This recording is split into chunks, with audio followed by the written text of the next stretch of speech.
Hello everyone.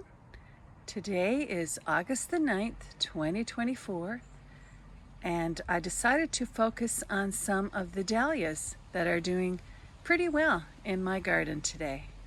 I hope you enjoy it.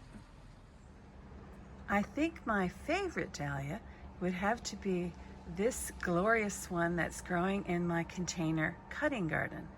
It's called Cafe au Lait, and each individual bloom is about 9 inches in diameter.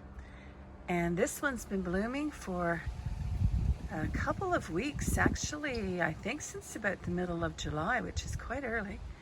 And the great thing about it is the foliage is really tough. And as you can see, it doesn't get affected much by slugs or snails. Also in my container cutting garden are several different plants that I grew from a pack of seed called Watercolor dahlias. And these are just beautiful. This one was the first one to bloom. It's been in bloom since I think around mid-June. It was just incredible to me how quickly it bloomed. And this one you can see has a bit of slug and snail damage and probably earwigs as well, but the blooms are looking really, really good. Here's another beauty from that watercolor pack, and here's another different variety from that same pack of watercolor dahlia seeds. And this pretty little yellow one also came from that very same pack. And here's another dahlia that I'm growing in a pot a little further down. And this one is called Mr. Optimist. And it's really pretty, really bright color. The foliage has certainly suffered a little bit more from slug damage, but the blooms are just glorious. And right here is another dahlia that I'm growing in a pot. This one is at the corner of one of our doors at the back of our house, and this one is called Sweet Natalie. And isn't it pretty? Really delicate coloring, quite like this one, Sweet Natalie.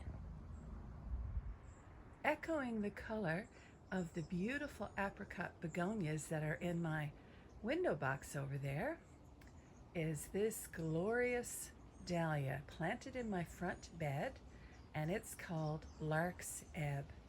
And it has just the most beautiful, full, warm apricot flowers. And I have been cutting off of these for weeks. This one's been in bloom since mid-July. And this is what they look like. You can see a couple of different stages here. And as they get older, they open up fully and look like this. Isn't that beautiful?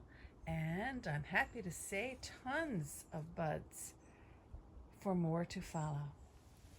And tucked in by the back fence, close to this hanging basket in my cherry tree, and by this clematis that's doing so well, is probably the prettiest of the plants that grew from that watercolor pack. And this one is growing in an obelisk along with a sweet pea. And this bloom is a little bit going over now. And by the way, this obelisk is about 4 feet tall, so some of these watercolor varieties can get quite tall. But this bloom is a little fresher, and you can see how pretty it is. And lots of buds and more to look forward to on this one. Not dahlias, but these pots that are growing at the base of this very large tree are just doing so well. Have crimson gold coleus here. We have some horizon blue azuratum, some geraniums, which I don't know the name of, also alamium, some Alaska apricot, begonias, and just so happy with this very pretty, bright little area.